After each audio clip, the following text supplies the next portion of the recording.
29వ శ్లోకం చూడండి. జరా మరణ మోక్షాయ మామాశ్రిత్య యతంతి తే బ్రహ్మ తద్విదుః కృత్స్నం అధ్యాత్మం కర్మ చాఖిలం. జరా మరణ మోక్షాయ మామాశ్రిత్య యతంతి తే బ్రహ్మ తద్విదుః కృత్స్నం అధ్యాత్మం కర్మ చాఖిలం. జరా మరణ మోక్షాయ మామాశ్రిత్య యతంతి తే బ్రహ్మ తద్విదుః కృత్స్నం అధ్యాత్మం కర్మ చాఖిలం. జరా మరణ మోక్షాయ. జరా అంటే ముసలితనము, ఆ తర్వాత మరణము అంటే చావు, ఈ శరీరము అంతమైపోవటము. ఇవి రెండు కూడా ఏ జీవి తప్పించుకోలేదు కదా. అంతుంటే మనము ఈ ముసలితనాన్ని మనం కొంచెం యోగ సాధన ద్వారానో, ఇంకేదైనా మంచి ఔషధాల ద్వారానో, మంచి ఆహారం తీసుకోవడం ద్వారానో, ఎంత వయసు పెరిగినా కూడా యవ్వనంగా కనిపించడానికి మనం ఏదో చేసుకోవచ్చు. కానీ మరణాన్ని మనం తప్పించుకోగలమా?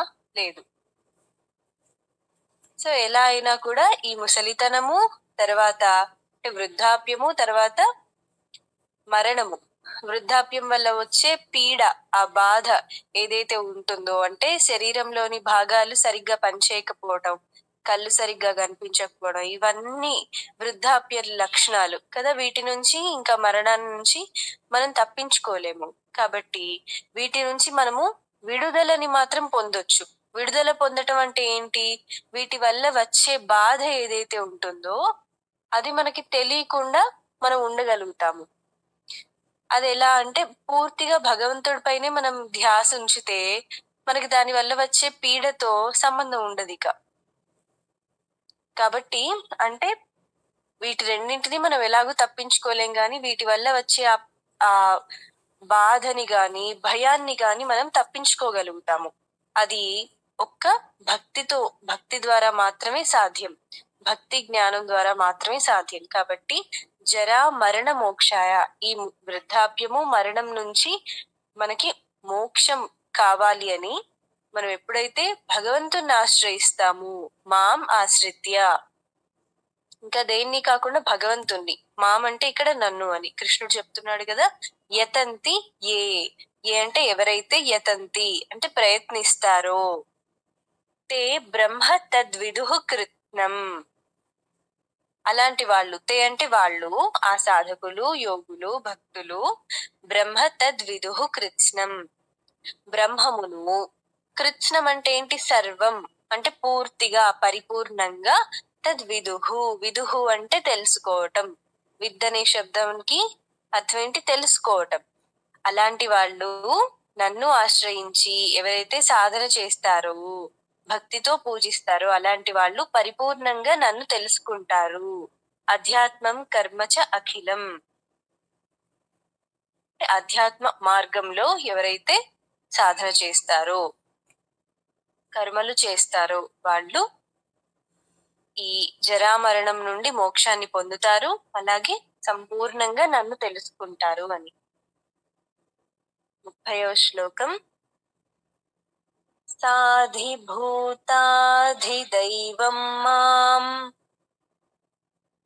సాధిభూతాధిదైవం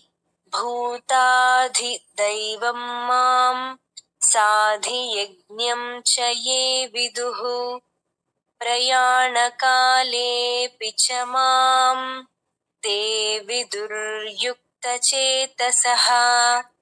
తే విదుః యుక్తచేతసః.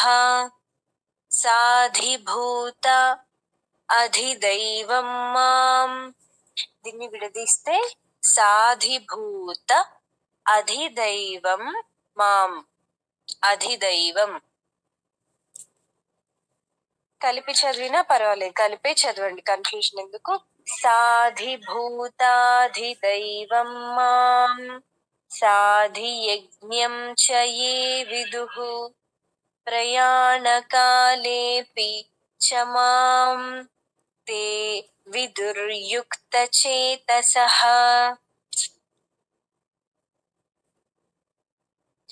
యుక్తచేతసః, యుక్తము అనంటే కదలని, అంటే నిశ్చయంగా ఉన్నది, మారనిది అని యుక్తము. చేతసః, చేతన, చిత్తము అంటే ఏంటి? మనస్సు లేదా బుద్ధి లేదా సంకల్పము అని. యుక్త చేతస అంటే నిశ్చయమైన బుద్ధి, అంటే ఒక సంకల్పం, దృఢమైన సంకల్పము.